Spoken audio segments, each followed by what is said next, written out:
Hi everyone. It says we're live, so I'm hoping that we're live. It's Esther here in for Barbara, and joining us today on Well Expo is Emma York of Fresh Approach. Is that right, Emma? Yep. Okay, I'll let you tell us all about yourself. So, you're the other way. Okay, I'll let you. Thank you very much. Yes, hi everybody. My name is Emma York. I own Fresh Approach Digital, and I'm based on the south coast in the UK near Brighton. I have been running my business for 7 or 8 years, and I specialise in working with business owners and their teams on their digital marketing and communications. Brilliant. And today, yes, we're going to be talking about helping wellness businesses with their marketing. Okay, so the wellness industry is huge, and it's one of those huge, people seem to just think that it does well online, but that's not always the case. Sure, it's not, Emma. There's little tweaks and little tips and tricks and things, insider knowledge. Do you have any insider knowledge for us? For sure. I'm hoping that I have lots that I can share with people. One that I was actually talking about this morning that has probably hit a lot of wellness and health companies harder is the stipulations now on Facebook advertising. And if any of you are already doing it or thinking of doing it, there is now a lot of rules based around the keywords and businesses that are associated with health and wellness and well-being. So do be very careful here. If Facebook is really the place you want to advertise, have a look at all your keywords and what you can use to really maximize your ad, or don't use it as a platform. There are many others, and I wouldn't want you to put money somewhere that just wasn't being used to get you the ROI that you need. So it's not great news, and I'm hoping that will be adjusted, but that's what they've put in place this year. Yeah, because, well, I know I've run a few ads for some wellness people, and Facebook seem to think that it's all medical advice that you're trying to give out. When that's simply not the case. I mean, when you're just, you've got your essential oils, for example, that's obviously not, giving out medical advice to light a candle, Yeah. And there's just been too much the algorithm is then duping into fake news, incorrect news, infactual information. And unfortunately, what then has happened is everyone gets lumped into the same category. Oh, you're health and wellness, so you're coming under these stipulations. It is then also down pictures as well. I spoke to a lady last week who owns a beauty salon, and she does all your natural things that you would expect, and she actually specializes in intimate waxing for men. Now, you can even imagine how hard that is to advertise. All of the pictures she's tried to use have been deemed inappropriate. They are pictures that aren't, that she's got from Adobe stock, and they're just models, but they don't, the head is not being shown, etc., etc. So Facebook don't like those either. So if it really is a place you want to advertise, you have to think about your images, where the link is going, what the content is, or don't use it, use something else. Right. So you're saying use something else, but what other platforms work well for wellness? Well, there are lots and lots of places that you can go without spending any money. It is quite time intensive, and it can be just as stressful, but just to grow your organic reach. And Instagram is a great one, as is Pinterest. If you're not already on Pinterest as your business, then do go check it out. I have learned so much this year about Pinterest that I wasn't even aware of. It isn't social media, it's a search engine. It has 400 million users, and again, if you're just not on Pinterest as a business, you must check it out. I think for wellness and health, it is a phenomenal place that you can tap into potential customers, retain your customer engagement, and just reach a huge amount of people without it costing you any money. Yeah, well, I, for one, am a huge Pinterest fan. I don't use it for my business as much as I should, but recently we were making the family advent calendar, of activities to do. And during lockdown, it's not, there's no Santas that you can go and visit and stuff. So Pinterest was my go-to place for ideas for everything, ideas for how to decorate the house, ideas for, everything. So it stands to reason that it would be a good place for for people to go and ask for, or to search for advice. And like you say, it's a great search engine, and it will pop up if you put it into, Google search for anything, then Pinterest pops up among the top as well. But yeah, like you say, time consuming. So nothing is free in life. No, it definitely isn't. And while it won't immediately cost you money like advertising does, yes, it is. I'm not going to lie. Like many things that I'm passionate about, Instagram Reels, Pinterest, TikTok, it's a lot of your hours.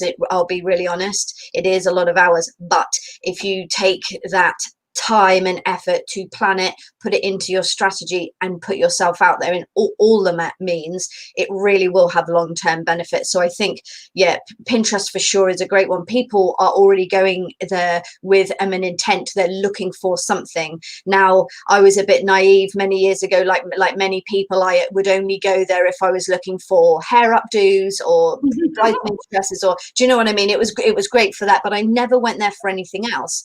And now it is just a fantastic place to be. I mean, a service-based business like myself, I never thought it would be a place to go, but it really is. I can share how-to videos, clips, tips, anything you like. So for a wellness business, especially, it would be a great place. You're going to reach an enormous amount of people looking for things that you're already offering. Yeah, and you were saying too about Instagram, but do they have the same rules for ads as Facebook? Or are their rules slightly different? Or are you just mentioning Instagram for organic growth and organic reach? Yeah, I was mentioning Instagram purely based on organic. So Facebook owns Instagram, as well as WhatsApp and and several others. So in terms of advertising, it is all done through Facebook, even if you are specifically targeting an Instagram ad. So yes, it would come under the same rules and regulations. So again, have a look. If that is where your audience is, then absolutely have a go. You just have to think wider and more careful about what you're using. But organically, Instagram right now is an excellent place to be, because again, if that's where you have built your profile and you have a great audience following, there is millions and millions of people using Instagram every day. And Esther, the amount of new features and rollouts that Instagram has had just in the last, they've done another new rollout last night. So yeah, Instagram Reels, guides, stories, lives, IGTV, however you want to be online, Instagram almost has it for you. So organically, have a go at everything. You'll reach so many people. And that's another thing I was going to say. It's not a one thing fits all market. Even if you're selling the same, we're going to stick with the candles. If you're selling the same candles as your neighbor, what works for your neighbor might not work for you. So it is a trial and error, and well, not even trial and error. You don't lose anything by trying it, because then you gain the knowledge of what has worked and what potentially could work. But again, with, like you were saying, the algorithms change so often that what works today might not work tomorrow. So you will have to continue to modify and update and use different things in different examples. And even if it's, completely censored by one platform, then, and in the case of the male grooming, that is understandable. Facebook's trying to put a blanket ban on all pornography or, everything like that.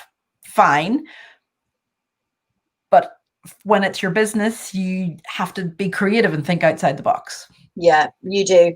And there are so many pros and cons of social media. And while I don't want any business owner or social media manager for a wellness company to be overwhelmed by what's especially in Instagram, because you can spend 20 minutes scrolling through a feed and become very overwhelmed.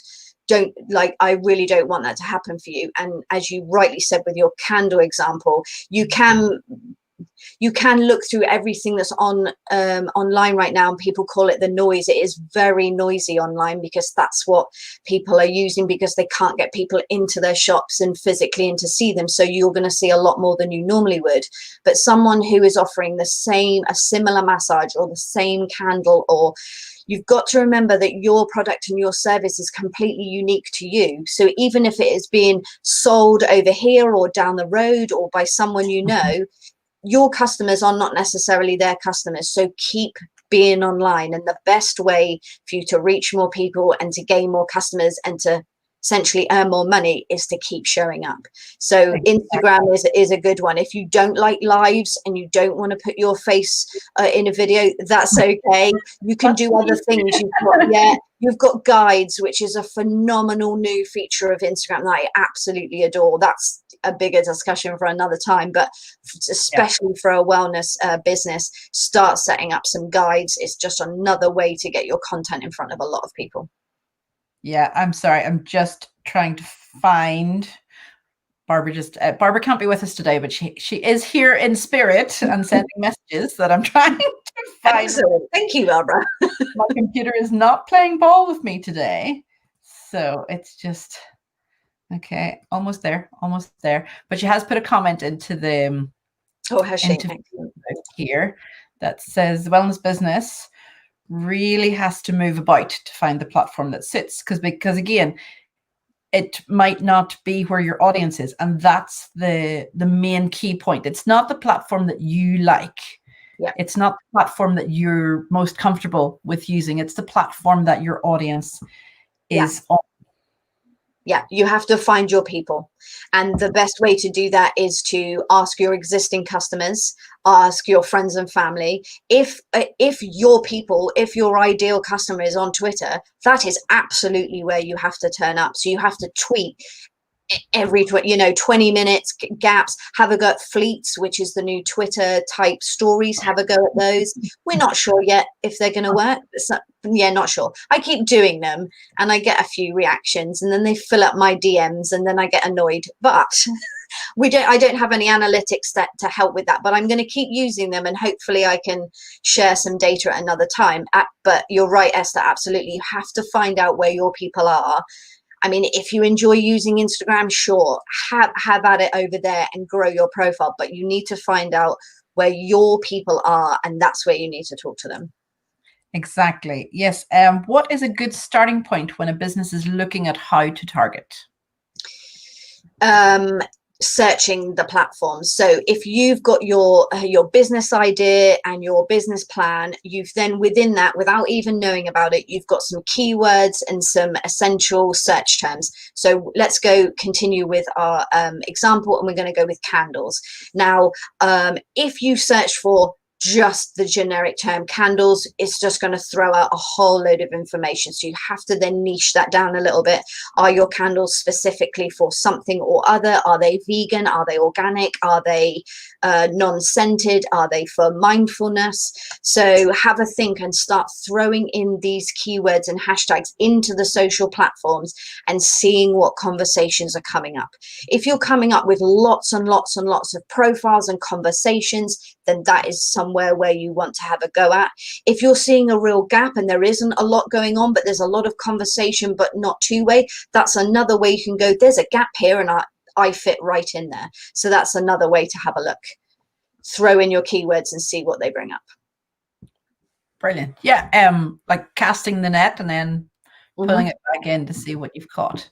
Exactly. Or if you've already started, again, there's nothing better than direct feedback. Ask your customers, ask your clients for feedback. Ask them where they found out about you. Finding out how someone found you is the greatest thing you can do. Did they Google you? Did they get it through word of mouth? Did they see a retweet from someone? That kind of information is really helpful. And there's now also the option on Instagram and Facebook for the tags. So in the shop and adding products to an online shop, obviously it's inside the platform and it's inside the, I'm just going to show the comments that Barbara's making that we're just saying anyway. So yes, the shop inside of Facebook, you can then tag your images and tag your products and services, because wellness is also a service-based business as well.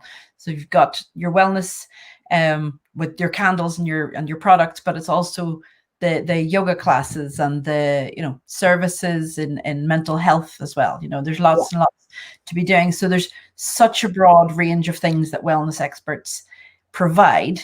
So like we were saying, it's not going to be a one thing fits all approach anyway.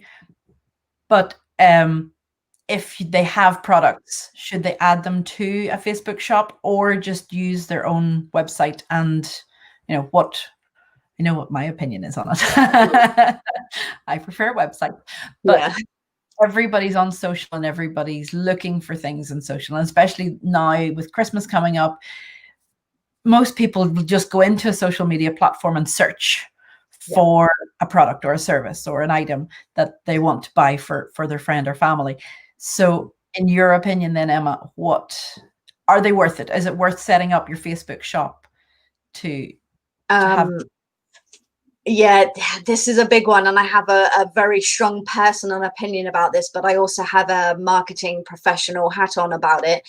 If you have products that you're already selling through your website, or you would have done in a retail area, to not then put them on your social media channels, you're just missing out on another way to reach more people. Yes, you're going to have your loyal customers that come to you regularly that you would have seen in person. You have your website visitors, but you are going to miss an enormous amount of people. Now, more people are buying directly through the Instagram app, for example, than before, because people have become lazy and time poor. So if they know they want a vegan homemade candle, they will just put that into Instagram, and whatever pops up and they like it, they will look through a maximum of about 2 to 3 posts. They'll spend about a minute browsing, and then they want to buy. So if you've got a post that pops up in the top feed and they look at it and you haven't tagged a product, they will immediately leave and they will go and find the next one, and then they will buy. So if you have spent the time, which is free, but again, it's time, you're tagging your products in all of your posts. You can do it in stories. You're soon going to be able to do it in reels, and people can buy directly. 2 or 3 clicks, done. And it's just another sale that you potentially wouldn't have made on your website. Yes, you're going to get the people that see a lovely post or a story and they're going to go to your profile, click on your website and buy. But you get the people who are slightly more lazy and they just want it there and they want it in the moment and they want 2 or 3 clicks and they will buy it right from Instagram. So if you have the time, I would definitely say do it. Yeah. And you need the visual impact. Oh my goodness, yes. Because if it's just if it's not visually appealing, and there's, like you say, 2 or 3 other posts that are similar but have better lighting, or have, they're not blurred at all, or they're not, nothing is blocking the image that people are looking at, then that's also going to help with the buyer's decision. Absolutely. At the end. You kind of have to look at it the same as, let's say you are a beauty salon and I was to walk in and I don't see what I'm kind of expecting, which is taken into a lovely room that smells nice with the twinkly whale music and a nice towel. And, that's what I'm expecting. I'm not expecting to walk in to a bare concrete room with a beach towel on the floor. It's exactly the same. If you've got this wonderful candle that you've handmade, you spent a lot time, and you just put it on a table and you take a shot and there's shadow and bad lighting. Exactly. Just, you can take amazing photos with your own camera, your own phone, set it up, colors, whatever your branding is, put some effort into your images and they will help sell your products. Yeah. But yes, twinkling whale music is important. Whale music, not the ones with the water and the waterfalls, because that just makes me need the loo. But the twinkling whales, or the all the other ones, elevator music, I quite like that. Yeah, a bit of jazz going on, soft jazz. But it also is important not to have all your eggs in the one basket, right? So true.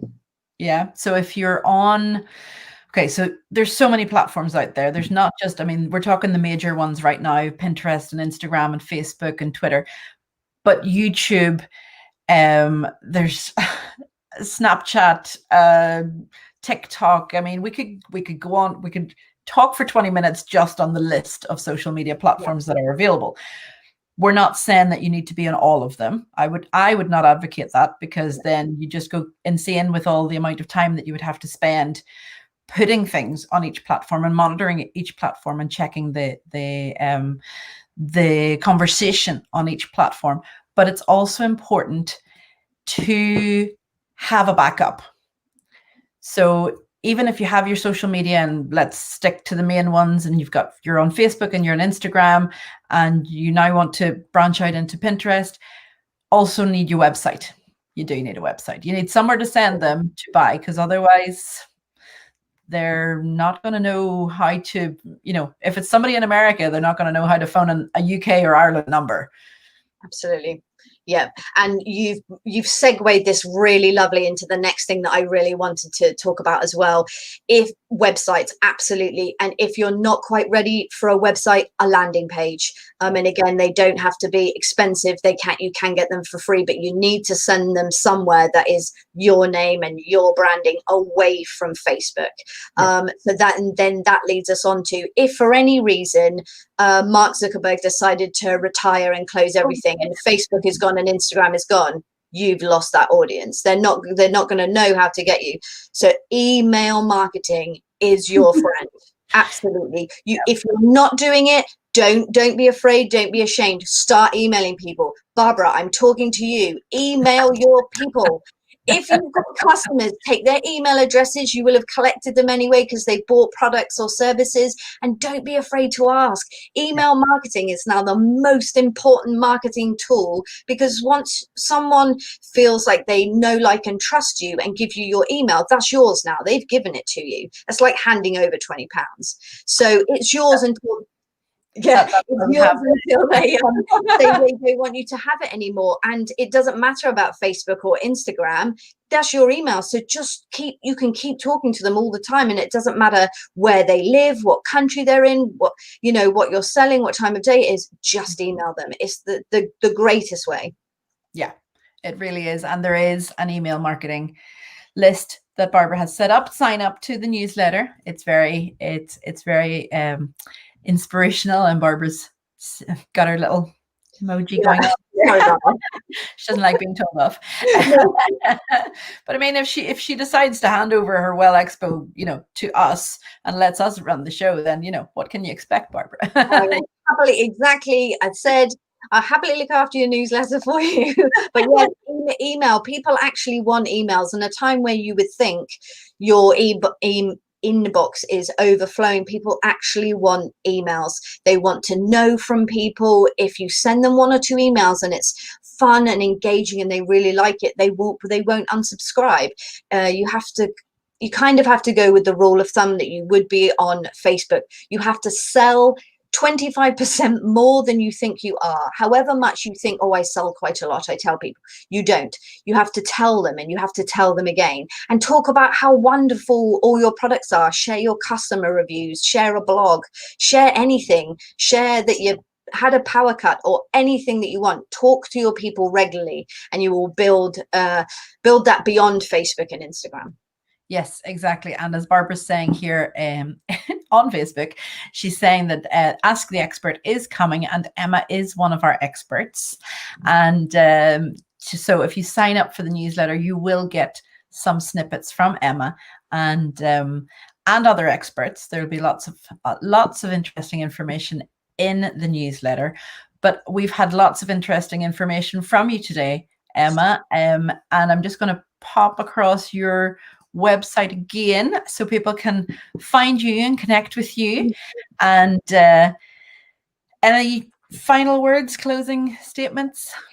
Just very quickly, and I know I'm very energetic, very passionate about this, and I'm happy to help anyone after if they have any questions or get in touch with Barbara or Esther. Just 3 things really, whatever stage of your journey you are at, the 3 things that can really, really help you is plan, test, and review. Plan.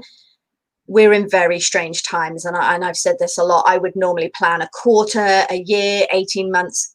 now I'm down to a month because every month is different, but plan as much as you can. What would you really like to achieve in a month, in 4 weeks? Plan it out, plan your content, maybe plan what channels, plan your email marketing, plan your subject lines, and then test it. Test, let's say, an email with images, an email with a GIF, an email with a video, and then review and see what works. Your followers might really, really like a fun opening line and lots of information and no images. Yet they might really like a Sunday evening email with a GIF and a video. Test everything. Test your images, test your video, test all your marketing tools and see what works best for you. Yes. And remember that you are not your audience. Exactly. You are not your target market. It is your product, but you are not the person that you're selling to. Yeah. And you are the only person who sees 100% of all your content. So if you think I've sent an email and I've done a tweet and I've been on Instagram, it's too much. It isn't. You are the only person who sees everything. So keep going. Keep going and keep your website up to date as well. Thank you very much, Emma, for joining. No worries. Thank you. And keep your comments coming in, guys, and you can watch this back as often as you need to. Bye. Bye.